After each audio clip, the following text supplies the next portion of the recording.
Bismillahirrahmanirrahim. Assalamualaikum warahmatullahi wabarakatuh. Saudara-saudara mahasiswa yang saya cintai, video ini adalah merupakan lanjutan dari pembahasan kita sebelum-sebelumnya tentang strategi memperoleh laba melalui peningkatan pendapatan. Ketika kita hendak menerapkan strategi memperoleh laba melalui peningkatan pendapatan, maka tentunya kita harus mengetahui dari mana pendapatan itu diperoleh. Kalau kita lihat, pendapatan itu akan diperoleh melalui dua elemen kunci, yaitu tergantung pada harga dan tergantung pada kuantitas. Harga yang terjual kali kuantitas yang terjual inilah yang menentukan pendapatan. Dengan demikian, bagaimana strateginya? Strateginya tentu kita bisa bermain dari sisi harga dan bermain dari sisi kuantitas. Artinya kita bisa menentukan harga, apakah harga itu kita setting tinggi atau kita setting dengan harga normal, harga yang bersaing, atau kita setting dengan harga rendah atau harga diskonto. Tentu saja ketika kita men-setting harga ini, apakah itu harga tinggi, harga bersaing atau harga rendah, tentu harus dikaitkan dengan realitas konsumen kita. Konsumen kita ini yang menjadi target market kita pada posisi yang mana? Apakah konsumen yang berdaya beli tinggi atau konsumen kaya, atau yang berdaya beli menengah atau yang sedang, atau konsumen yang berdaya beli rendah atau disebut dengan miskin. Tentu saja strategi di harga ini akan berkaitan dengan kuantitas. Misalnya kalau kita mengambil suatu pilihan strategi masuk kepada target market yang berdaya beli tinggi, mungkin harga jual kita bisa tinggikan, tetapi kuantitas kita mungkin saja tidak bisa tinggi. Nah, tentu saja harga yang tinggi kali kuantitas yang tidak begitu tinggi, ini akan equal dengan harga rendah. Harganya itu rendah, tapi kuantitas yang terjual itu bisa banyak. Tentu saja tik-tak dari penentuan dua hal ini, dari price dan quantity, inilah yang menentukan strategi. Strategi mana yang harus kita pilih? Tentu saja yang cocok dengan bisnis kita. Tentu saja itu memiliki konsekuensi, memiliki kelemahan dan kekuatan masing-masing, yang itu perlu dilakukan identifikasi dengan jelas supaya strategi yang kita terapkan itu bisa betul-betul tepat. Dalam konteks manajemen, strategi yang tepat adalah yang paling cocok dengan realitas bisnis kita. Saudara-saudara, strategi yang cocok itu seperti apa? Tentu adalah strategi yang sesuai dengan konsumen. Oleh karena itu, konsumen harus kita identifikasi dengan baik. Konsumen kita ini berada dalam karakteristik mana? Apakah konsumen yang berdaya beli tinggi, konsumen yang berdaya beli sedang, atau konsumen yang berdaya beli miskin? Tentu saja ini berkaitan dengan macam-macam dari elemen pemasaran, bisa dari produk, persaingan, dan lain sebagainya.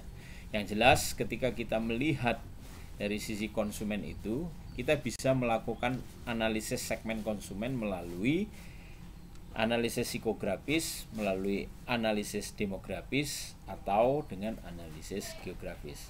Di analisis psikografis kita bisa melihat gaya hidup konsumen kita, orientasi nilai dari konsumen itu, dan lain sebagainya. Analisis demografis kita bisa melihat pendapatan, pendidikan, status sosial, jenis kelamin, dan sebagainya. Kalau di analisis geografis kita bisa melihat lokasi di mana mereka tinggal, apakah di pedesaan, di perkotaan, pesisir, pegunungan, dan lain sebagainya. Ini adalah elemen-elemen untuk melakukan analisis segmen konsumen secara sederhana. Ada hal yang perlu dicermati dari para manajer di dalam menentukan harga produk. Harga produk secara garis besarnya dipengaruhi oleh biaya produksi. Namun demikian, harga produk ini yang nanti menjelma menjadi harga produk yang terjual, maka di situ akan ada beberapa hal yang menentukan, yaitu margin keuntungan, daya beli konsumen, dan harga bersaing. Inilah yang akan menentukan di mana kita menentukan harga produk yang terjual itu.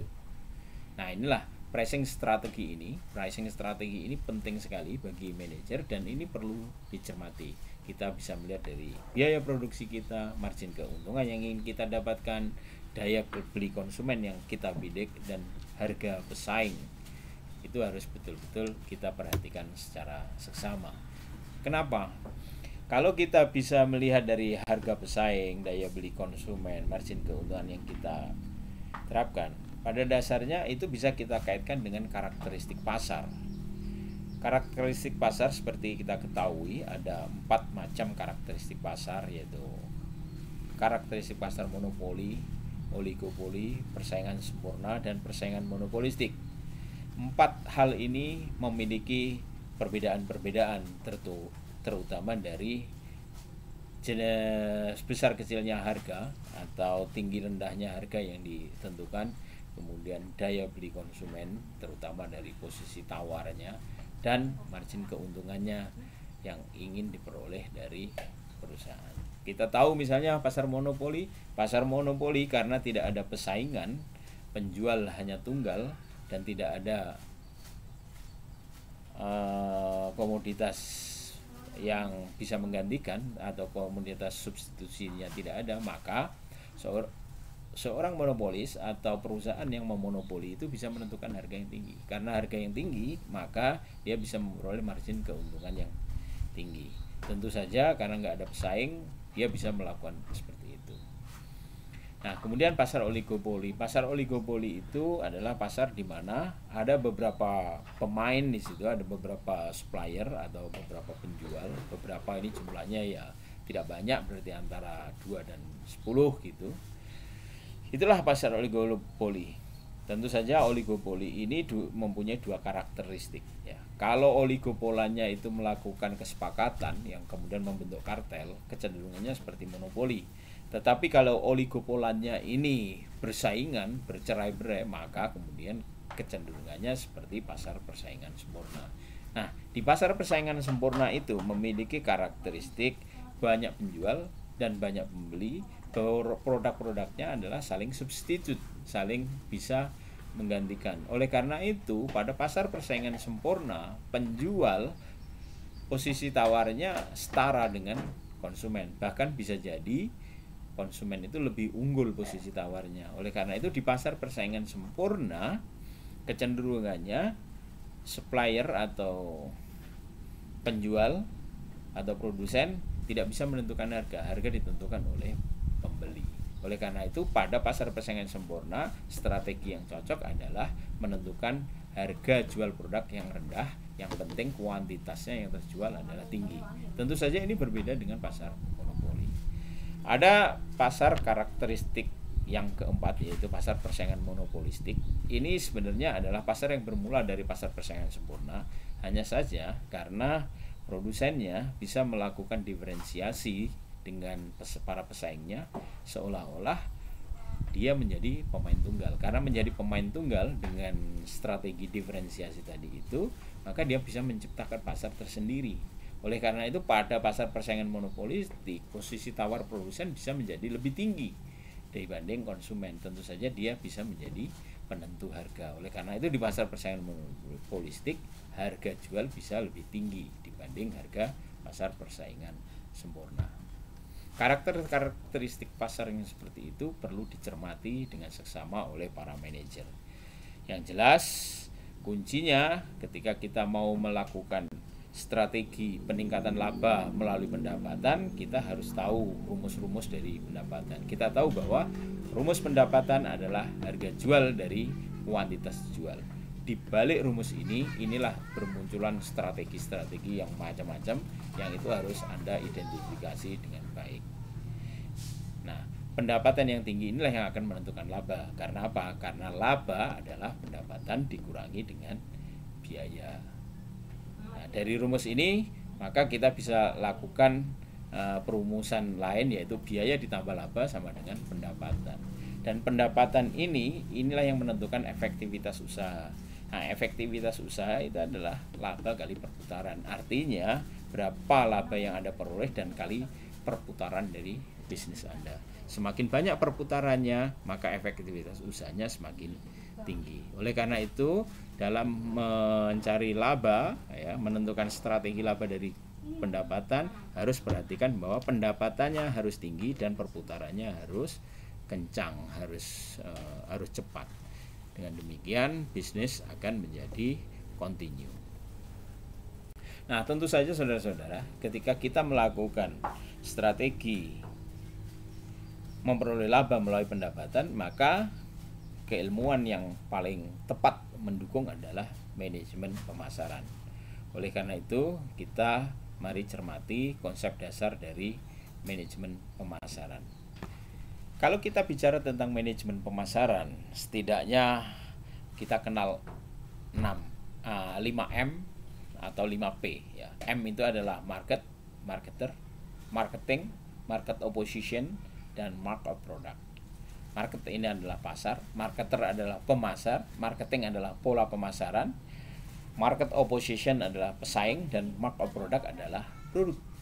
Jadi, seorang manajer perlu dengan cermat mengidentifikasi pasarnya siapa, pemasarnya siapa, pola pemasarannya bagaimana, pesaingnya ini siapa saja, produknya apa saja yang ada di pasar. Nah, itulah elemen-elemen kunci dari manajemen pemasaran. Jadi kalau kita rumuskan dalam bentuk lingkaran, kira-kira seperti ini. Nah, saya memang paling suka menulis manajemen itu dalam bentuk lingkaran, menyimpulkan manajemen dalam bentuk lingkaran. Karena apa? Karena lingkaran itu adalah mudah sekali untuk bergerak. Artinya, manajer pada dasarnya adalah orang yang dengan ipotnya sedikit saja bisa menggerakkan roda dari manajemen. Jadi, manajer itu harusnya mendesain sebuah sistem. Nah, lingkaran itu adalah sebuah sistem. Oleh karena itu, menjadi seorang manajer harus melihat keseimbangan itu antara pasar, produk, pesaing, pemasar, pola pemasaran, supaya manajemen pemasarannya bisa terimplementasi dengan baik. Nah, saudara-saudara, dari 5 inti manajemen pemasaran tadi itu akan menentukan teknik pemasaran dan strategi pemasaran. Teknik pemasaran adalah merupakan upaya-upaya praktis dalam melakukan tahapan-tahapan pemasaran. Jadi ini merupakan implementasi, berada di satu lapangan langsung pada real. Dan strategi pemasaran adalah penyusunan siasat untuk memenangkan dalam melakukan pemasaran. Jadi strategi itu merupakan konsepnya, konsep dari teknik itu. Jadi strategi merupakan konsepnya, teknik merupakan pola-pola penerapannya. Saudara, Bismillahirrahmanirrahim. Assalamualaikum warahmatullahi wabarakatuh. Saudara-saudara mahasiswa yang saya cintai, video ini adalah merupakan lanjutan dari pembahasan kita sebelum-sebelumnya tentang strategi memperoleh laba melalui peningkatan pendapatan. Ketika kita hendak menerapkan strategi memperoleh laba melalui peningkatan pendapatan, maka tentunya kita harus mengetahui dari mana pendapatan itu diperoleh. Kalau kita lihat, pendapatan itu akan diperoleh melalui 2 elemen kunci, yaitu tergantung pada harga dan tergantung pada kuantitas. Harga yang terjual kali kuantitas yang terjual, inilah yang menentukan pendapatan.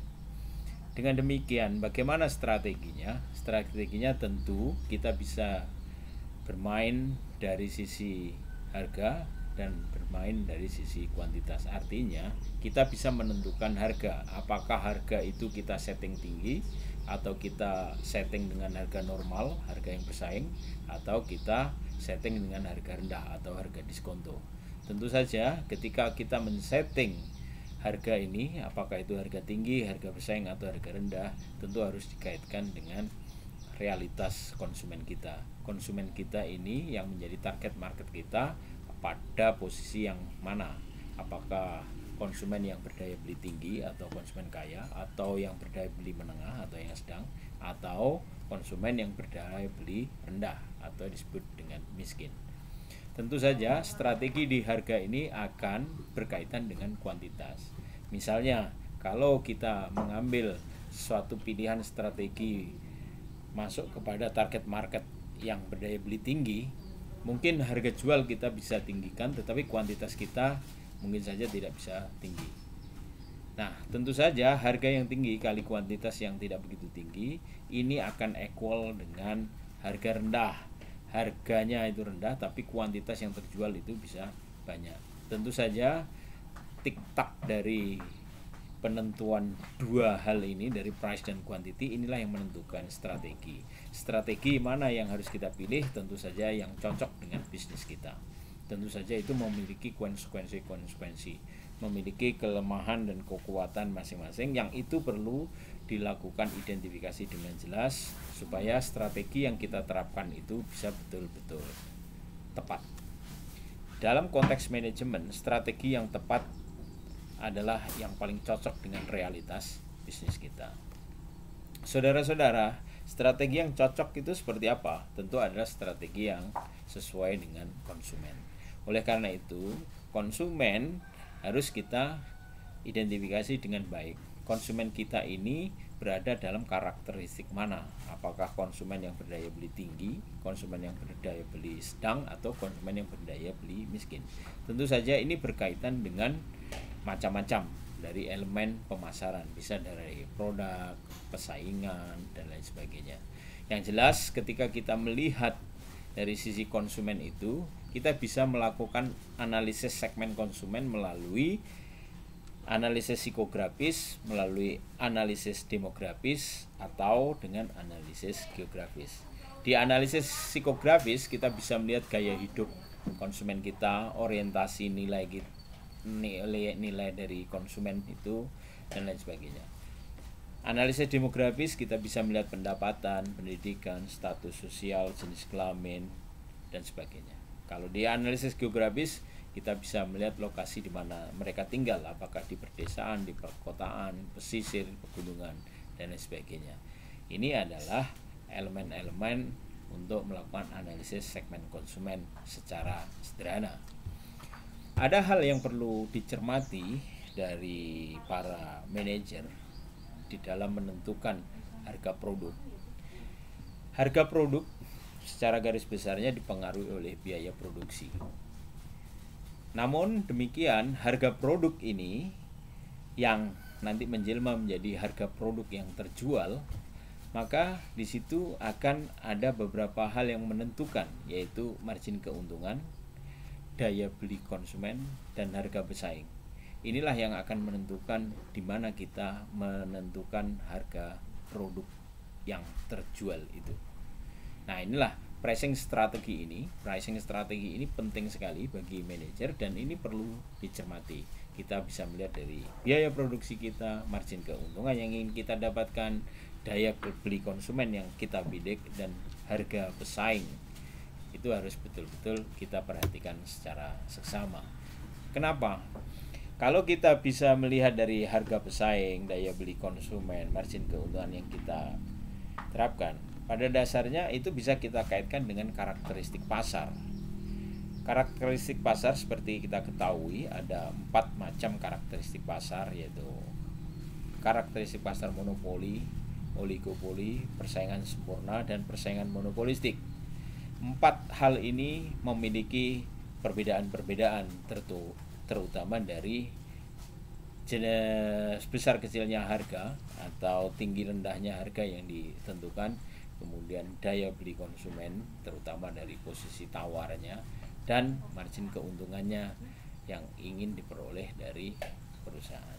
Kita tahu misalnya pasar monopoli karena tidak ada persaingan, penjual hanya tunggal, dan tidak ada komoditas yang bisa menggantikan atau komoditas substitusinya tidak ada, maka seorang monopolis atau perusahaan yang memonopoli itu bisa menentukan harga yang tinggi. Karena harga yang tinggi, maka dia bisa memperoleh margin keuntungan yang tinggi. Tentu saja karena nggak ada pesaing, dia bisa melakukan seperti itu. Nah, kemudian pasar oligopoli. Pasar oligopoli itu adalah pasar di mana ada beberapa pemain di situ, ada beberapa supplier atau beberapa penjual. Beberapa ini jumlahnya ya tidak banyak, berarti antara 2 dan 10 gitu. Itulah pasar oligopoli. Tentu saja oligopoli ini mempunyai 2 karakteristik ya. Kalau oligopolanya itu melakukan kesepakatan yang kemudian membentuk kartel, kecenderungannya seperti monopoli. Tetapi kalau oligopolannya ini bersaingan, bercerai-berai, maka kemudian kecenderungannya seperti pasar persaingan sempurna. Nah, di pasar persaingan sempurna itu memiliki karakteristik banyak penjual dan banyak pembeli. Produk-produknya adalah saling substitute, saling bisa menggantikan. Oleh karena itu, pada pasar persaingan sempurna, penjual posisi tawarnya setara dengan konsumen. Bahkan bisa jadi konsumen itu lebih unggul posisi tawarnya. Oleh karena itu, di pasar persaingan sempurna, kecenderungannya supplier atau penjual atau produsen tidak bisa menentukan harga. Harga ditentukan oleh pembeli. Oleh karena itu, pada pasar persaingan sempurna, strategi yang cocok adalah menentukan harga jual produk yang rendah, yang penting kuantitasnya yang terjual adalah tinggi. Tentu saja ini berbeda dengan pasar monopoli. Ada pasar karakteristik yang keempat, yaitu pasar persaingan monopolistik. Ini sebenarnya adalah pasar yang bermula dari pasar persaingan sempurna, hanya saja karena produsennya bisa melakukan diferensiasi dengan para pesaingnya, seolah-olah dia menjadi pemain tunggal. Karena menjadi pemain tunggal dengan strategi diferensiasi tadi itu, maka dia bisa menciptakan pasar tersendiri. Oleh karena itu, pada pasar persaingan monopolistik, posisi tawar produsen bisa menjadi lebih tinggi dibanding konsumen. Tentu saja dia bisa menjadi penentu harga. Oleh karena itu, di pasar persaingan monopolistik, harga jual bisa lebih tinggi dibanding harga pasar persaingan sempurna. Karakteristik pasar yang seperti itu perlu dicermati dengan seksama oleh para manajer. Yang jelas, kuncinya ketika kita mau melakukan strategi peningkatan laba melalui pendapatan, kita harus tahu rumus-rumus dari pendapatan. Kita tahu bahwa rumus pendapatan adalah harga jual dari kuantitas jual. Di balik rumus ini, inilah bermunculan strategi-strategi yang macam-macam yang itu harus Anda identifikasi dengan baik. Nah, pendapatan yang tinggi inilah yang akan menentukan laba. Karena apa? Karena laba adalah pendapatan dikurangi dengan biaya. Nah, dari rumus ini, maka kita bisa lakukan perumusan lain, yaitu biaya ditambah laba sama dengan pendapatan. Dan pendapatan inilah yang menentukan efektivitas usaha. Nah, efektivitas usaha itu adalah laba kali perputaran. Artinya, berapa laba yang Anda peroleh dan kali perputaran dari bisnis Anda. Semakin banyak perputarannya, maka efektivitas usahanya semakin tinggi. Oleh karena itu, dalam mencari laba, menentukan strategi laba dari pendapatan, harus perhatikan bahwa pendapatannya harus tinggi dan perputarannya harus kencang, harus cepat. Dengan demikian, bisnis akan menjadi continue. Nah, tentu saja saudara-saudara, ketika kita melakukan strategi memperoleh laba melalui pendapatan, maka keilmuan yang paling tepat mendukung adalah manajemen pemasaran. Oleh karena itu, kita mari cermati konsep dasar dari manajemen pemasaran. Kalau kita bicara tentang manajemen pemasaran, setidaknya kita kenal 5M atau 5P ya. M itu adalah marketer, marketing, market opposition, dan market product. Market ini adalah pasar, marketer adalah pemasar, marketing adalah pola pemasaran, market opposition adalah pesaing, dan market product adalah produk. Jadi, seorang manajer perlu dengan cermat mengidentifikasi pasarnya siapa, pemasarnya siapa, pola pemasarannya bagaimana, pesaingnya ini siapa saja, produknya apa saja yang ada di pasar. Nah, itulah elemen-elemen kunci dari manajemen pemasaran. Jadi kalau kita rumuskan dalam bentuk lingkaran, kira-kira seperti ini. Nah, saya memang paling suka menulis manajemen itu dalam bentuk lingkaran, menyimpulkan manajemen dalam bentuk lingkaran. Karena apa? Karena lingkaran itu adalah mudah sekali untuk bergerak. Artinya, manajer pada dasarnya adalah orang yang dengan ipotnya sedikit saja bisa menggerakkan roda dari manajemen. Jadi, manajer itu harusnya mendesain sebuah sistem. Nah, lingkaran itu adalah sebuah sistem. Oleh karena itu, menjadi seorang manajer harus melihat keseimbangan itu antara pasar, produk, pesaing, pemasar, pola pemasaran, supaya manajemen pemasarannya bisa terimplementasi dengan baik. Nah, saudara-saudara, dari 5 inti manajemen pemasaran tadi itu akan menentukan teknik pemasaran dan strategi pemasaran. Teknik pemasaran adalah merupakan upaya-upaya praktis dalam melakukan tahapan-tahapan pemasaran.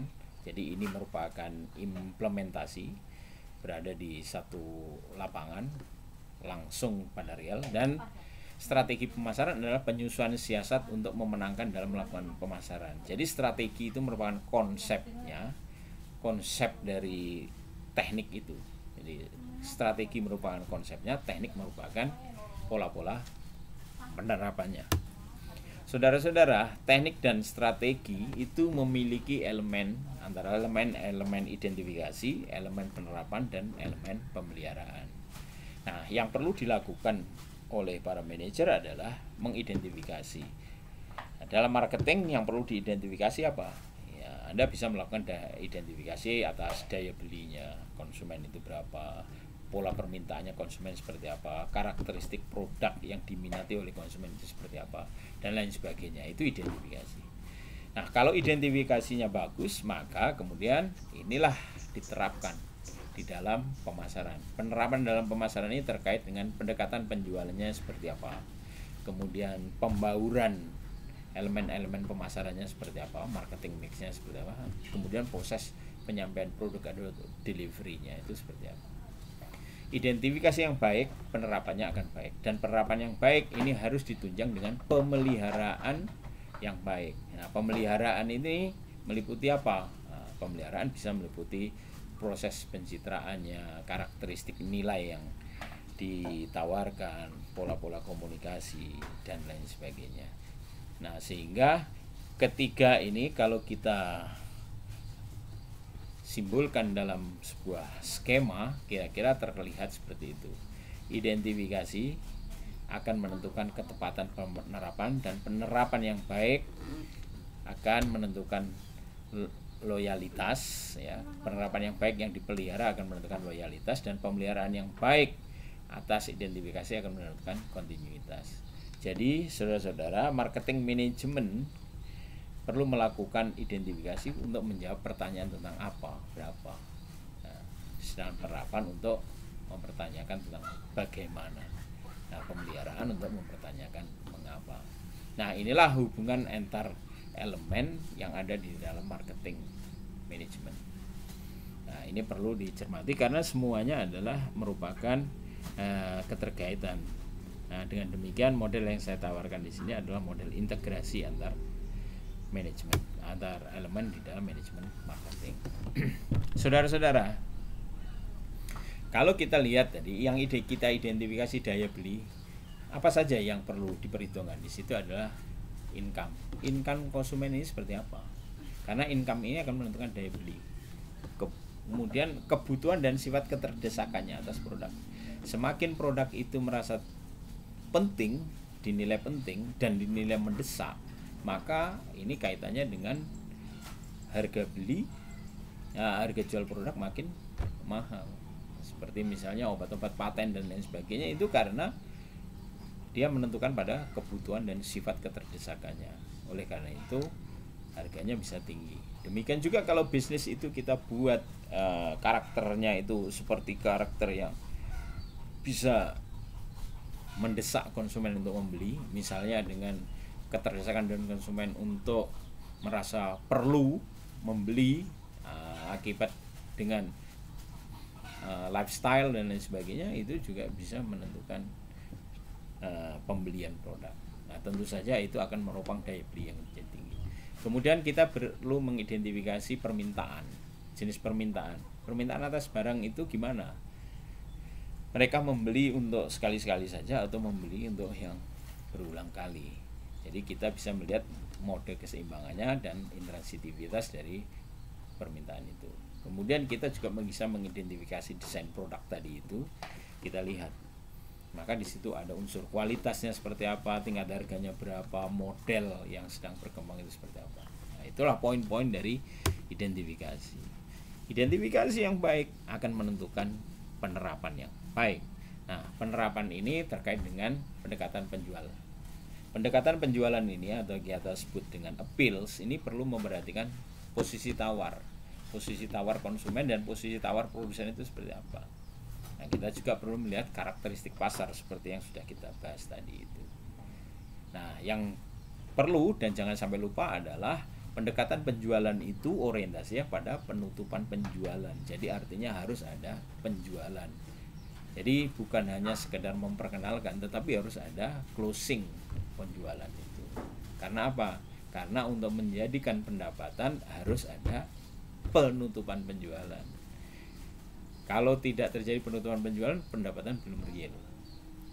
Nah, penerapan juga perlu memperhatikan pembauran teknik pemasaran. Nah, kita bisa melihat unsur-unsur yang ada di situ. Elemen integral produk itu bisa terkait dengan harga, produk, kemudian tempatnya, layanannya, dan lain sebagainya. Yang tentu saja itu harus diperhatikan akseptabilitas konsumen. Makanya di dalam teori marketing management itu biasanya disimbolkan dengan product, price, place, dan promotion. Ini merupakan elemen integral produk dan akseptabilitas konsumen. Tentu saja tidak hanya 4P ini saja untuk elemen marketing mix, ya, bisa macam-macam tergantung pada karakteristik pasar. Kemudian penerapannya itu berkaitan dengan penyampaian produk. Penyampaian produk dari produsen kepada konsumen ini harus memperhatikan rantai distribusinya seperti apa, waktu deliverynya kapan, kesesuaian dengan persepsinya seperti apa. Nah, ini harus didesain dengan sebaik-baiknya dan seefektif atau seefisien mungkin. Nah, identifikasi penerapan ini harus diikuti dengan pemeliharaan konsumen. Pemeliharaan ini pemeliharaan konsumen juga pemeliharaan bisnis itu terkait dengan pencitraan. Di dalam pencitraan perlu memperhatikan unsur yang dicitrakan, media pencitraan, teknik pencitraan. Nah, perlu juga melakukan komunikasi yang baik. Komunikasi yang baik adalah intensitas komunikasinya seperti apa, media komunikasinya apa saja, teknik komunikasinya seperti apa. Ini perlu diperhatikan. Termasuk juga kita harus melakukan pemeliharaan atas nilai terkait dengan bisnis kita. Ada nilai guna, nilai psikologis, nilai kenyamanan, nilai keamanan, dan lain sebagainya. Artinya di dalam satu manajemen itu perlu melakukan hal-hal yang komprehensif dan integratif. Oke, sekarang kita bahas tentang pesaing. Pesaing itu siapa? Nah, seringkali kita melihat pesaing adalah yang bisnisnya sama dengan kita. Itu tidak seluruhnya benar. Yang perlu kita perhatikan adalah yang namanya pesaing adalah pihak-pihak yang bisa mengancam keberlangsungan bisnis. Nah, misalnya kalau penjual batik pesaingnya adalah penjual batik seperti di pasar Klewer itu bisa saya katakan itu bukan pesaing. Sesama penjual batik di pasar Klewer itu bisa juga bukan pesaing. Justru itu adalah mereka itu adalah penguat bisnis kita. Coba bayangkan kalau misalnya di pasar Klewer hanya Anda sendiri yang jualan batik. Apakah konsumen itu ramai datang berbondong-bondong ke pasar Klewer? Tentu saja tidak. Mereka datang ke pasar Klewer karena ada banyak pedagang batik di sana. Oleh karena itu adanya penjual batik di tempat lain itu di pasar Klewer itu adalah bukan pesaing tetapi adalah penguat bisnis. Nah, disinilah perlunya Anda secara jeli melihat siapa itu pesaing. Pesaing adalah pihak-pihak yang mengancam kelangsungan bisnis. Nah, makanya kalau dikaitkan dengan bisnis, ingat, kenalilah musuhmu, kenalilah pesaingmu. Nah, bisa jadi kelihatannya dia pesaing, tapi sejatinya dia yang menyelamatkan kita, seperti di pasar Klewer seperti itu, di pasar Kembang dan sebagainya. Penjual kembang yang lain itu bukanlah pesaing yang merontokkan bisnis, tetapi justru yang menguatkan bisnis. Nah, bisa jadi kelihatannya kawan, tapi sejatinya dia yang akan menusuk kita, itulah pesaing. Nah, itu memang harus perlu kita perhatikan dengan seksama. Nah, akan lebih mudah saudara-saudara kita apabila Anda mengidentifikasi pesaing itu menggunakan teorinya Porter. Porter dengan teorinya advantage management itu, ya, dia mengidentifikasi ada 5, yaitu ada di sesama industri, pemasok, pembeli, barang pengganti, dan pendatang baru. Nah, kalau kita lihat dari teorinya Porter itu, sebenarnya kita bisa melihat bahwa pesaingan itu bisa di macam-macam tempat itu. Ya, yang namanya pesaing itu bisa saja pemasok, bisa juga pembeli. Pemasok yang berbisnis dengan Anda tidak puas, kemudian menghentikan pasokannya, maka bisnis Anda akan segera selesai, habis bisnis Anda. Kemudian kalau misalnya bisnis Anda dengan pembeli dan pembeli merasa kecewa dari produk Anda dan pembeli tidak puas dan cerita kepada konsumen-konsumen yang lain, maka bisnis Anda juga akan habis. Ini juga sebenarnya adalah merupakan pesaing. Begitu juga dengan barang pengganti. Barang pengganti, substitusi dari produk Anda itu pesaing. Pendatang baru bisa jadi pesaing, bisa jadi menguatkan.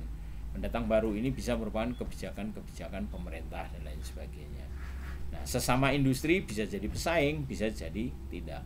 Yang namanya pesaing adalah yang melemahkan bisnis, tapi kalau yang memperkuat bisnis adalah sesama industri. Nah, contohnya bagaimana? Industri rokok misalnya, industri rokok. Kalau Anda perhatikan, apakah Jarum itu bersaingan dengan gudang garam? Mungkin kalau Anda sekilas Anda bilang iya. Tapi kalau Anda dalami, tidak. Karena apa? Karena ternyata segmennya Jarum itu berbeda dengan segmennya gudang garam. Perokok Jarum itu loyalis Jarum. Dia dari semula memang tidak memilih gudang garam. Begitu juga loyalis gudang garam itu tidak akan pindah ke Jarum. Artinya apa? Mereka itu sudah memiliki pasar-pasar tersendiri. Justru sesama industri rokok saling menguatkan di dalam organisasi perusahaan-perusahaan rokok. Yang ini bisa digunakan untuk memperkuat daya tawarnya terhadap pemerintah dan lain sebagainya.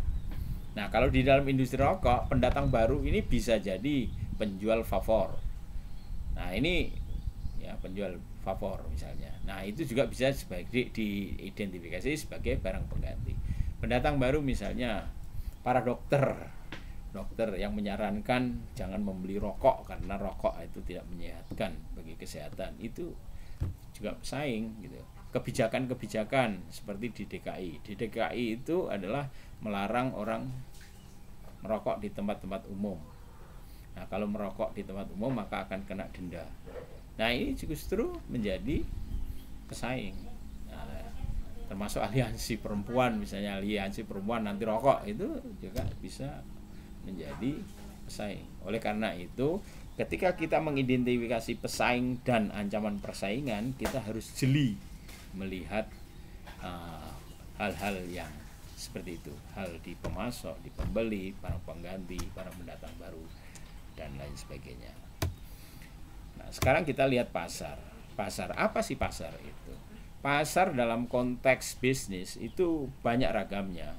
Pasar, istilah pasar itu bisa dikaitkan dengan daya beli, bisa dikaitkan dengan objek rangsangan transaksi, bisa dikaitkan dengan potensi pembelian.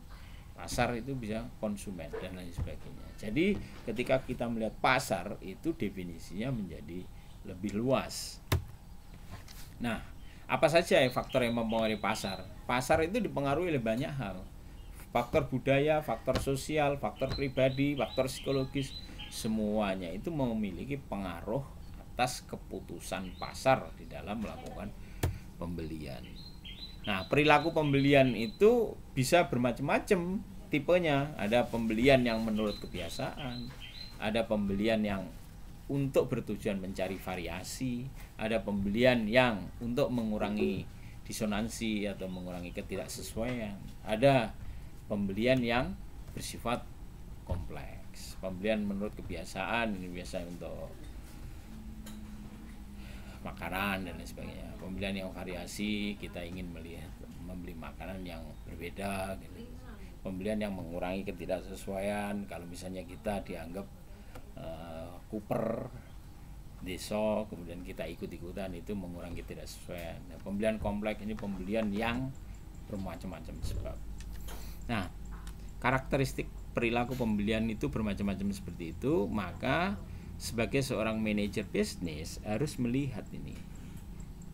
Mereka membeli dalam konteks apa? Kebiasaankah, atau mencari variasikah, atau mengurangi ketidaksesuaiankah, atau pembelian bersifat kompleks. Nah, tentu saja itu semua adalah berkaitan dengan karakteristik pasar seperti yang kita bahas tadi itu, pasar monopoli, pasar oligopoli, pasar persaingan sempurna, pasar persaingan kompetitif. Kalau pasar monopoli tentu saja ini dominan, kalau pasar oligopoli ini sudah ada persaingan tetapi masih nyaman, masih light, masih sedikit. Kemudian kalau pasar persaingan sempurna itu yang betul-betul sudah bersaing. Kalau pasar persaingan monopolistik sudah memenangkan persaingan. Nah, saudara-saudara, penentu karakteristik pasar ini macam-macam. Kita bisa melihat bahwa tingkat keseimbangan supply and demand itu menentukan karakteristik pasar, karena di situ ada posisi tawar yang berbeda antara supplier and demander.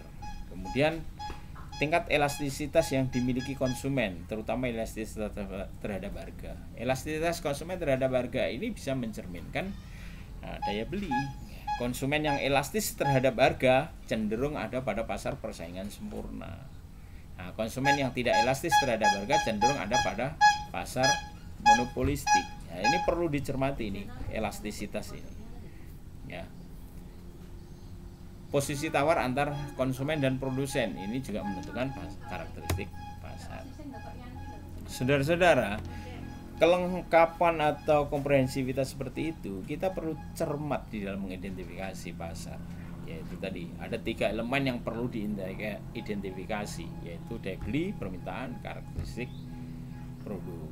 Nah, bagaimana cara mengidentifikasinya? Cara mengidentifikasinya kita dapat melakukan dengan cara segmentasi. Segmentasi adalah melakukan pemetaan pasar, memilah-milah konsumen. Dari hasil memilah-milah itu kemudian kita tentukan pasar sasaran kita, atau yang disebut dengan targeting. Targeting ini adalah untuk memilih pasar. Kemudian dari situ penentuan karakteristik pasar atau karakteristik bisnis, ini yang disebut dengan positioning. Tujuannya adalah untuk memantapkan bisnis. Nah, contoh ini seperti gini misalnya, kayak Kentucky Fried Chicken. Kentucky Fried Chicken itu dalam melakukan pemetaan pasar, tentu saja pasar itu macam-macam, tersebar di kota, di desa. Ya, daya beli rendah, daya beli tinggi. Kemudian usia berapa, ada anak-anak, ada remaja, ada orang tua.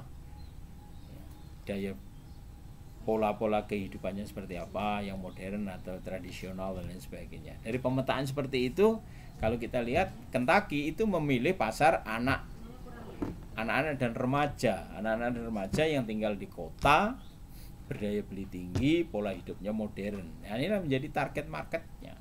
Nah, artinya itulah ceruk pasar itu yang akan dipilih oleh Kentucky. Maka Kentucky positioningnya selalu ada di kota, berada di tempat-tempat yang mudah dikunjungi oleh pasar tadi itu, remaja, daya beli tinggi, modern.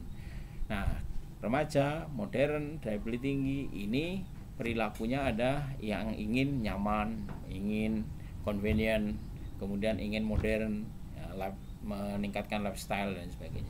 Makanya kemudian Kentucky Fried Chicken masuk dengan pola bisnis seperti itu. Itu bagian dari mengidentifikasi pasar. Makanya penting melakukan identifikasi pasar itu. Karena apa? Karena bisa digunakan untuk menentukan karakteristik pasar dengan jelas, yang meliputi tadi itu daya beli, potensi, peluang. Bisa juga untuk menentukan posisi bisnis dengan tegas. Apakah mau bermain di pasar yang sensitif terhadap harga ataukah yang tidak sensitif terhadap harga. Ini berkaitan dengan elastisitas tadi. Kemudian bisa digunakan untuk menentukan strategi bisnis dengan cepat. Apakah menggunakan price strategi ataukah menentukan quality strategi. Nah, cara mengidentifikasi pasar, lakukan segmentasi, lanjutkan dengan targeting, lanjutkan dengan positioning. Ya, segmentasi, melakukan pemetaan pasar berdasarkan demografi, geografi, historiografi dan lain-lain. Targetingnya adalah untuk menentukan target pasar tadi itu, yaitu pasar yang dituju. Kemudian positioning adalah untuk memperkuat kesejahteraan bisnis dengan menempatkan sesuai karakternya. gambarannya kira-kira orang mana seperti itu, targetnya mana. Nah, segmentasi, segmen itu adalah pangsa itu adalah bagian-bagian. Kalau kita buka durian itu berarti durian yang satu kita belah ada berpangsa-pangsa. Nah, dari situ kemudian kita pilih targetnya. Nah, segmentasi ini bisa lakukan demografi, geografi, psikografi, perilaku dan lain sebagainya. Geografi, kota, desa, gunung, pantai, itu geografi. Demografi, seks, agama, suku, pendidikan, kohor, status kehidupan, penghasilan, pendidikan dan lain sebagainya, itu demografi. Psikografi, kepribadian, gaya hidup, kelas sosial. Nah, perilaku, kesiapan, pemakaian, status pemakai, sikap terhadap produk, peristiwa dan lain sebagainya, itu bagian dari segmentasi. Kalau targeting adalah upaya memilih pasar yang sesuai dengan karakter bisnisnya. Segmentasi bertujuan memilah, targeting bertujuan memilih. Nah, gambarannya bisnis pembalut wanita misalnya, maka targetnya adalah wanita parubaya. Nah, target di atas bisa dicari dari ceruk pasarnya menjadi wanita parubaya, ABG di kota, golongan daya beli menengah dan lain sebagainya. Ini contoh yang misalnya dilakukan oleh Laurier kan seperti itu. Nah, positioning itu adalah untuk menentukan posisi, mengambil posisi bisnis tadi itu. Jadi ini kaitannya dengan bisnis adalah memilih bisnis dengan tepat. Positioning adalah upaya memilih pasar tertentu untuk menentukan karakteristik bisnisnya. Contohnya BMW itu positioningnya ada di eksekutif muda, pendapatan tinggi, well educated and well informed, tinggal di kota besar, menyukai kenyamanan dan prestis. Seperti itu. Itulah perlu cermat. Nah, sekarang kita bicara pemasar. Pemasar itu adalah pelaku transaksi penjualan. Dia bisa personalia bagian penjualan, bisa merupakan seluruh pihak yang berkenaan langsung dengan produk yang dijual, seluruh personalia yang ada dalam perusahaan. Dan pemasar itu bisa juga citra perusahaan itu adalah pemasar. Nah, maka pemasar itu perlu memiliki kemampuan-kemampuan atau wawasan-wawasan, terutama wawasan produk, wawasan pasar, pemasaran, bisnis, lingkungan makro bisnis dan lain sebagainya. Tugas pokok dari pemasar adalah melakukan perencanaan, mengorganisasi sumber daya pemasaran, melakukan proses pemasaran, mengevaluasi pemasaran. Jadi luas sekali tugas dari pemasar ini. Makanya seorang pemasar itu harus aktif melakukan planning, organizing, actuating, and evaluating atas hal-hal yang berkaitan dengan pemasaran. Nah, konkret tugas dari pemasar ini bisa membuat ringkasan eksekutif, analisis situasi pemasaran saat ini, analisis peluang dan masalah, penetapan sasaran, pembuatan strategi pemasaran, program kerja, proyeksi laba rugi, pengendalian dan pengawasan, dan lain sebagainya. Itulah konkretnya. Nah, sekarang kita bahas produk. Definisi produk itu apa? Produk adalah sesuatu yang dihasilkan, sesuatu yang dijual. Bisa disebut dengan komoditi, dapat berupa barang atau jasa, itu produk. Nah, perbedaan antara produk barang dan jasa adalah seperti ini. Kalau barang itu terlihat, homogen, produksi dan distribusinya terpisah dengan konsumsinya.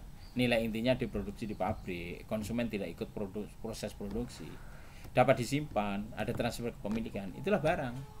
Nah, ini berbeda sekali dengan jasa. Kalau jasa itu tidak terlihat, intangible, dia bersifat heterogen, produksi dan distribusinya berbarengan dengan konsumsinya. Nilai intinya diproduksi saat terjadi transaksi, konsumen berpartisipasi dalam produksi. Nah, tidak dapat disimpan dan tidak ada transfer kepemilikan. Itulah gambaran antara produk barang dan jasa. Nah, kalau kita lihat struktur produk itu mulai dari informasi, kemasan, wujud produk, nilai inti, manfaat. Nah, ini harus semua dipahami oleh manajer bisnis, ya, manajer bisnis. Maka terhadap produk itu kita harus membuat informasi yang bagus, kemasan yang baik, wujud produknya sendiri, nilai inti dari produk itu, manfaat. Itu harus integratif, ya, secara komprehensif kita memahami struktur produk itu. Dan esensi dari produk itu adalah menarik, menyenangkan, mengenakkan, bermanfaat, memuaskan. Itu produk. Nah, esensi ini penting. Karena apa? Karena ini yang menentukan pembelian. Perlu diperhitungkan pada produk, jenis produk, macam produk, ragam produk, mutu bahan, daya tahan, kemasan, informasi, manfaat, kegunaan, ukuran, pelayanan, garansi, retur harga, dan lain sebagainya. Nah, itulah saudara-saudara, komprehensivitas dalam marketing manajemen itu perlu kita pahami dengan detail. Karena apa? Karena itu adalah elemen kunci untuk meningkatkan pendapatan, mentransformasi dari pembelian niat beli konsumen untuk menjadi pendapatan. Demikian paparan dari saya. Mari kita diskusikan atas hal-hal yang kurang Anda pahami. Demikian, terima kasih atas perhatiannya. Assalamualaikum warahmatullahi wabarakatuh. Simbolkan dalam sebuah skema kira-kira terlihat seperti itu. Identifikasi akan menentukan ketepatan penerapan, dan penerapan yang baik akan menentukan loyalitas, ya. Penerapan yang baik yang dipelihara akan menentukan loyalitas, dan pemeliharaan yang baik atas identifikasi akan menentukan kontinuitas. Jadi saudara-saudara, marketing manajemen perlu melakukan identifikasi untuk menjawab pertanyaan tentang apa, berapa. Nah, sedangkan penerapan untuk mempertanyakan tentang bagaimana. Nah, pemeliharaan untuk mempertanyakan mengapa. Nah, inilah hubungan antar elemen yang ada di dalam marketing manajemen. Nah, ini perlu dicermati karena semuanya adalah merupakan keterkaitan. Nah, dengan demikian model yang saya tawarkan di sini adalah model integrasi antar manajemen, antar elemen di dalam manajemen marketing. Saudara-saudara, kalau kita lihat tadi yang kita identifikasi daya beli, apa saja yang perlu diperhitungkan di situ adalah income konsumen ini seperti apa, karena income ini akan menentukan daya beli. Kemudian kebutuhan dan sifat keterdesakannya atas produk.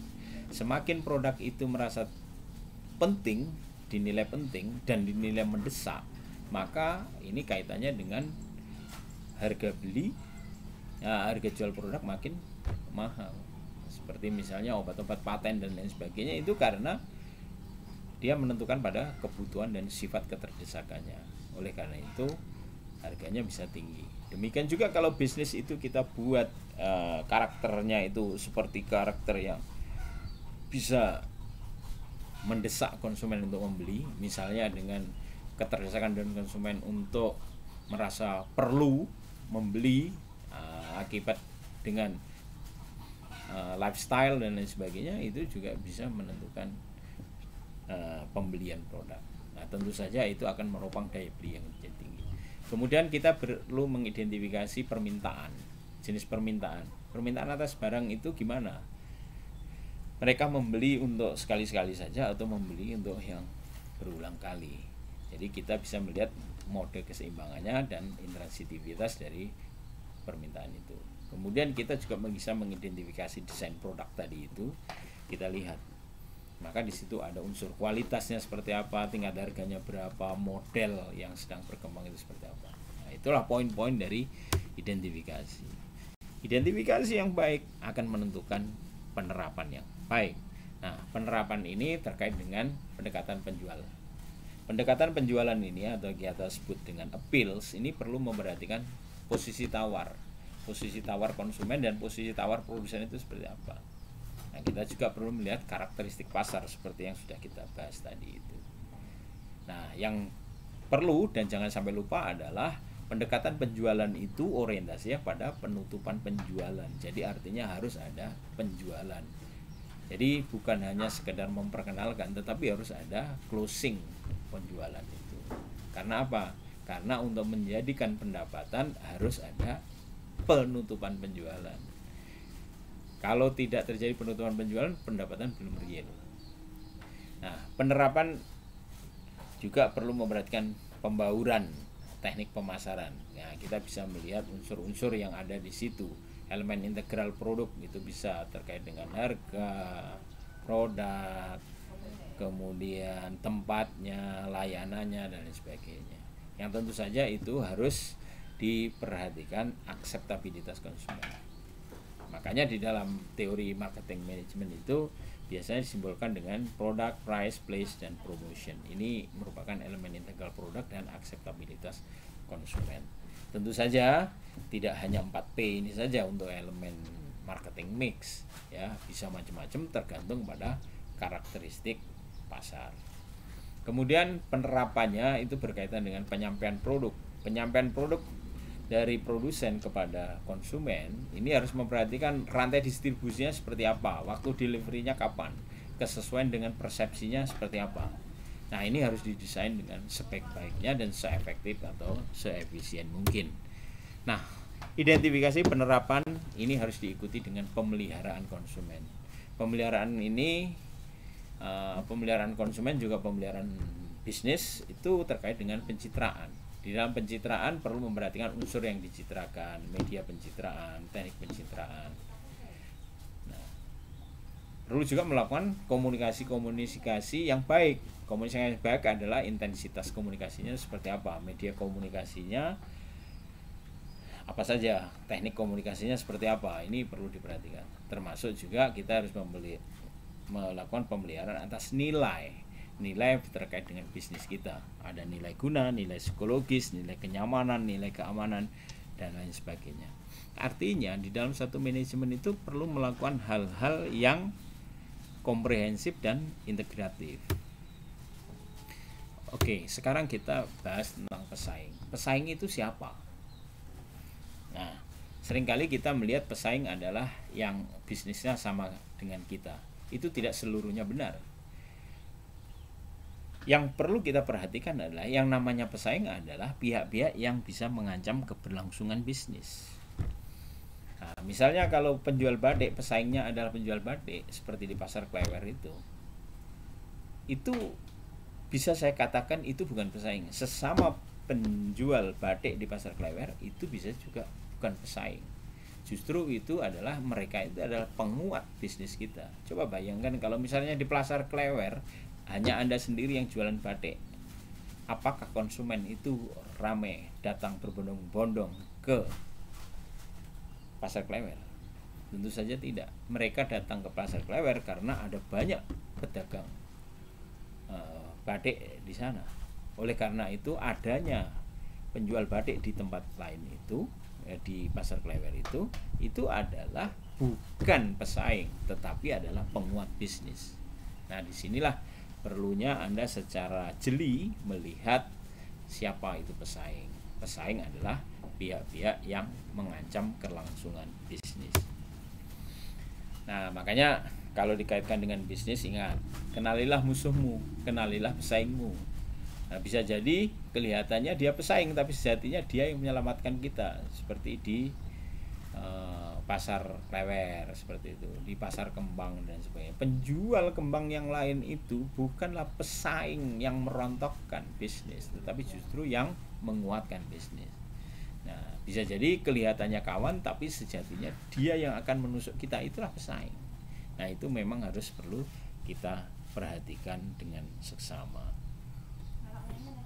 Nah, akan lebih mudah saudara-saudara kita apabila Anda mengidentifikasi pesaing itu menggunakan teorinya Porter. Porter dengan teorinya advantage management itu, ya, dia mengidentifikasi ada 5, yaitu ada di sesama industri, pemasok, pembeli, barang pengganti, dan pendatang baru. Nah, kalau kita lihat dari teorinya Porter itu sebenarnya kita bisa melihat bahwa pesaingan itu bisa di macam-macam tempat itu. Ya, yang namanya pesaing itu bisa saja pemasok, bisa juga pembeli. Pemasok yang berbisnis dengan Anda tidak puas kemudian menghentikan pasokannya, maka bisnis Anda akan segera selesai, habis bisnis Anda. Kemudian kalau misalnya bisnis Anda dengan pembeli dan pembeli merasa kecewa dari produk Anda dan pembeli tidak puas dan cerita kepada konsumen-konsumen yang lain, maka bisnis Anda juga akan habis. Ini juga sebenarnya adalah merupakan pesaing. Begitu juga dengan barang pengganti. Barang pengganti, substitusi dari produk Anda itu pesaing. Pendatang baru bisa jadi pesaing, bisa jadi menguatkan. Pendatang baru ini bisa merupakan kebijakan-kebijakan pemerintah dan lain sebagainya. Nah, sesama industri bisa jadi pesaing, bisa jadi tidak. Yang namanya pesaing adalah yang melemahkan bisnis, tapi kalau yang memperkuat bisnis adalah sesama industri. Nah, contohnya bagaimana? Industri rokok misalnya, industri rokok. Kalau Anda perhatikan, apakah Jarum itu bersaingan dengan gudang garam? Mungkin kalau Anda sekilas Anda bilang iya. Tapi kalau Anda dalami, tidak. Karena apa? Karena ternyata segmennya jarum itu berbeda dengan segmennya gudang garam. Perokok jarum itu loyalis jarum. Dia dari semula memang tidak memilih gudang garam. Begitu juga loyalis gudang garam itu tidak akan pindah ke jarum. Artinya apa? Mereka itu sudah memiliki pasar-pasar tersendiri. Justru sesama industri rokok saling menguatkan di dalam organisasi perusahaan-perusahaan rokok, yang ini bisa digunakan untuk memperkuat daya tawarnya terhadap pemerintah dan lain sebagainya. Nah, kalau di dalam industri rokok, pendatang baru ini bisa jadi penjual favor. Nah, ini ya penjual favor misalnya. Nah, itu juga bisa sebagai diidentifikasi sebagai barang pengganti. Pendatang baru misalnya para dokter yang menyarankan jangan membeli rokok karena rokok itu tidak menyehatkan bagi kesehatan, itu juga pesaing gitu. Kebijakan-kebijakan seperti di DKI. Di DKI itu adalah melarang orang merokok di tempat-tempat umum. Nah, kalau merokok di tempat umum maka akan kena denda. Nah, ini justru menjadi pesaing. Nah, termasuk aliansi perempuan, misalnya aliansi perempuan anti rokok itu juga bisa menjadi pesaing. Oleh karena itu, ketika kita mengidentifikasi pesaing dan ancaman persaingan, kita harus jeli melihat hal-hal yang seperti itu, hal di pemasok, di pembeli, para pengganti, para pendatang baru, dan lain sebagainya. Nah, sekarang kita lihat pasar. Pasar, apa sih pasar itu? Pasar dalam konteks bisnis itu banyak ragamnya. Pasar, istilah pasar itu bisa dikaitkan dengan daya beli, bisa dikaitkan dengan objek rangsangan transaksi, bisa dikaitkan dengan potensi pembelian. Pasar itu bisa konsumen dan lain sebagainya. Jadi ketika kita melihat pasar itu definisinya menjadi lebih luas. Nah, apa saja faktor yang mempengaruhi pasar? Pasar itu dipengaruhi oleh banyak hal. Faktor budaya, faktor sosial, faktor pribadi, faktor psikologis, semuanya itu memiliki pengaruh atas keputusan pasar di dalam melakukan pembelian. Nah, perilaku pembelian itu bisa bermacam-macam tipenya. Ada pembelian yang menurut kebiasaan, ada pembelian yang untuk bertujuan mencari variasi, ada pembelian yang untuk mengurangi disonansi atau mengurangi ketidaksesuaian, ada pembelian yang bersifat kompleks, pembelian menurut kebiasaan, ini biasa untuk makanan dan lain sebagainya. Pembelian yang variasi, kita ingin membeli makanan yang berbeda gitu. Pembelian yang mengurangi ketidaksesuaian, kalau misalnya kita dianggap kuper deso, kemudian kita ikut-ikutan, itu mengurangi ketidaksesuaian. Nah, pembelian kompleks ini pembelian yang bermacam-macam sebab. Nah, karakteristik perilaku pembelian itu bermacam-macam seperti itu, maka sebagai seorang manajer bisnis harus melihat ini. Mereka membeli dalam konteks apa? Kebiasaankah, atau mencari variasikah, atau mengurangi ketidaksesuaiankah, atau pembelian bersifat kompleks. Nah, tentu saja itu semua adalah berkaitan dengan karakteristik pasar seperti yang kita bahas tadi itu, pasar monopoli, pasar oligopoli, pasar persaingan sempurna, pasar persaingan kompetitif. Kalau pasar monopoli tentu saja ini dominan, kalau pasar oligopoli ini sudah ada persaingan tetapi masih nyaman, masih light, masih sedikit. Kemudian kalau pasar persaingan sempurna itu yang betul-betul sudah bersaing. Kalau pasar persaingan monopolistik sudah memenangkan persaingan. Nah, saudara-saudara, penentu karakteristik pasar ini macam-macam. Kita bisa melihat bahwa tingkat keseimbangan supply and demand itu menentukan karakteristik pasar, karena di situ ada posisi tawar yang berbeda antara supplier and demander. Kemudian tingkat elastisitas yang dimiliki konsumen, terutama elastisitas terhadap harga. Elastisitas konsumen terhadap harga ini bisa mencerminkan daya beli. Konsumen yang elastis terhadap harga cenderung ada pada pasar persaingan sempurna. Nah, konsumen yang tidak elastis terhadap harga cenderung ada pada pasar monopolistik. Nah, ini perlu dicermati ini, elastisitas ini. posisi tawar antar konsumen dan produsen, ini juga menentukan karakteristik pasar. Saudara-saudara, kelengkapan atau komprehensivitas seperti itu kita perlu cermat di dalam mengidentifikasi pasar. Yaitu tadi ada 3 elemen yang perlu diidentifikasi, yaitu daya beli, permintaan, karakteristik produk. Nah, bagaimana cara mengidentifikasinya? Cara mengidentifikasinya kita dapat melakukan dengan cara segmentasi. Segmentasi adalah melakukan pemetaan pasar, memilah-milah konsumen. Dari hasil memilah-milah itu kemudian kita tentukan pasar sasaran kita, atau yang disebut dengan targeting. Targeting ini adalah untuk memilih pasar. Kemudian dari situ penentuan karakteristik pasar atau karakteristik bisnis, ini yang disebut dengan positioning. Tujuannya adalah untuk memantapkan bisnis. Nah, contoh ini seperti gini misalnya, kayak Kentucky Fried Chicken. Kentucky Fried Chicken itu dalam melakukan pemetaan pasar, tentu saja pasar itu macam-macam, tersebar di kota, di desa, ya, daya beli rendah, daya beli tinggi, kemudian usia berapa, ada anak-anak, ada remaja, ada orang tua, daya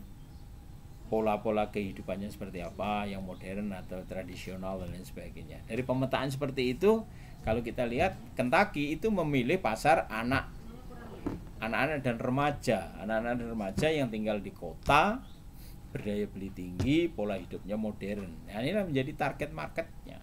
Nah, artinya itulah ceruk pasar itu yang akan dipilih oleh Kentucky. Maka Kentucky positioningnya selalu ada di kota, berada di tempat-tempat yang mudah dikunjungi oleh pasar tadi itu, remaja, daya beli tinggi, modern. Nah, remaja, modern, daya beli tinggi ini perilakunya ada yang ingin nyaman, ingin convenient, kemudian ingin modern, ya, meningkatkan lifestyle dan sebagainya. Makanya kemudian Kentucky Fried Chicken masuk dengan pola bisnis seperti itu.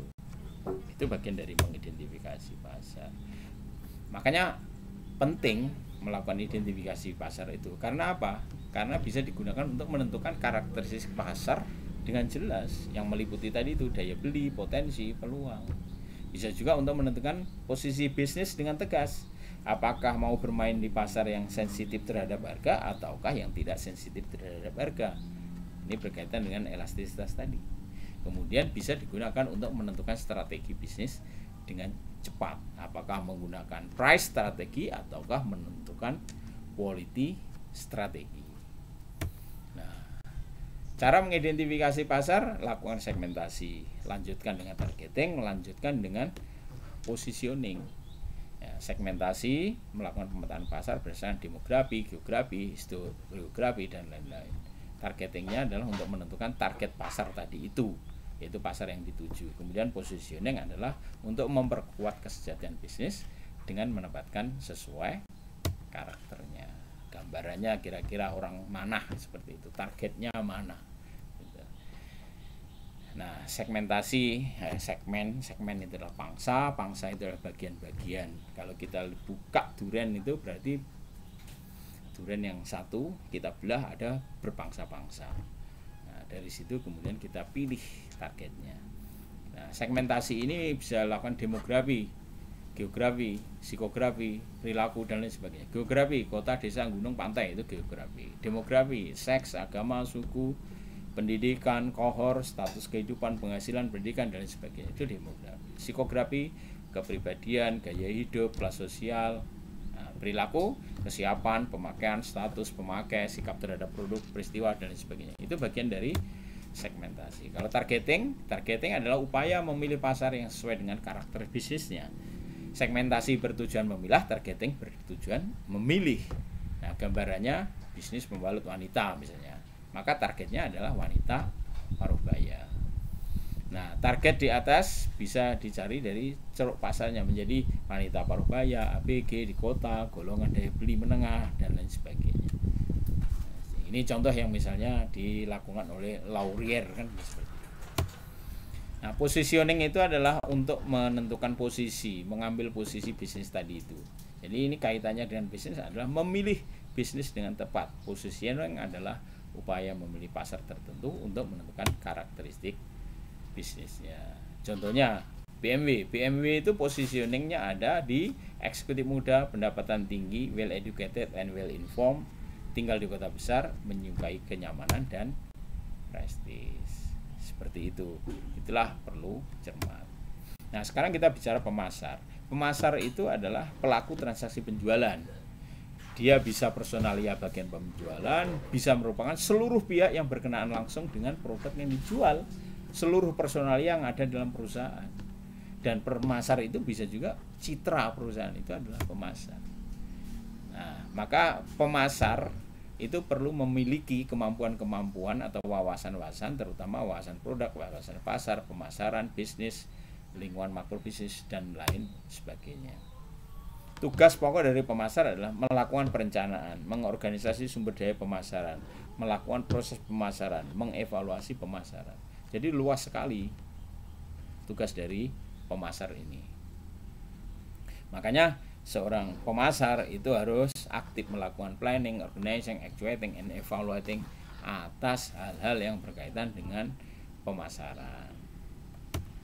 Nah, konkret tugas dari pemasar ini bisa membuat ringkasan eksekutif, analisis situasi pemasaran saat ini, analisis peluang dan masalah, penetapan sasaran, pembuatan strategi pemasaran, program kerja, proyeksi laba rugi, pengendalian dan pengawasan, dan lain sebagainya. Itulah konkretnya. Nah, sekarang kita bahas produk. Definisi produk itu apa? Produk adalah sesuatu yang dihasilkan, sesuatu yang dijual. Bisa disebut dengan komoditi, dapat berupa barang atau jasa, itu produk. Nah, perbedaan antara produk barang dan jasa adalah seperti ini. Kalau barang itu terlihat, homogen, produksi dan distribusinya terpisah dengan konsumsinya. Nilai intinya diproduksi di pabrik, konsumen tidak ikut proses produksi. Dapat disimpan, ada transfer kepemilikan, itulah barang. Nah, ini berbeda sekali dengan jasa. Kalau jasa itu tidak terlihat, intangible. Dia bersifat heterogen, produksi dan distribusinya berbarengan dengan konsumsinya. Nilai intinya diproduksi saat terjadi transaksi. Konsumen berpartisipasi dalam produksi. Nah, tidak dapat disimpan dan tidak ada transfer kepemilikan. Itulah gambaran antara produk barang dan jasa. Nah, kalau kita lihat struktur produk itu mulai dari informasi, kemasan, wujud produk, nilai inti, manfaat. Nah, ini harus semua dipahami oleh manajer bisnis, ya, manajer bisnis. Maka terhadap produk itu kita harus membuat informasi yang bagus, kemasan yang baik, wujud produknya sendiri, nilai inti dari produk itu, manfaat. Itu harus integratif, ya, secara komprehensif kita memahami struktur produk itu. Dan esensi dari produk itu adalah menarik, menyenangkan, mengenakkan, bermanfaat, memuaskan. Itu produk. Nah, esensi ini penting. Karena apa? Karena ini yang menentukan pembelian. Perlu diperhitungkan pada produk, jenis produk, macam produk, ragam produk, mutu bahan, daya tahan, kemasan, informasi, manfaat, kegunaan, ukuran, pelayanan, garansi, retro harga, dan lain sebagainya. Nah, itulah saudara-saudara, komprehensivitas dalam marketing manajemen itu perlu kita pahami dengan detail. Karena apa? Karena itu adalah elemen kunci untuk meningkatkan pendapatan, mentransformasi dari pembelian niat beli konsumen untuk menjadi pendapatan. Demikian paparan dari saya. Mari kita diskusikan atas hal-hal yang kurang Anda pahami. Demikian, terima kasih atas perhatiannya. Assalamualaikum warahmatullahi wabarakatuh.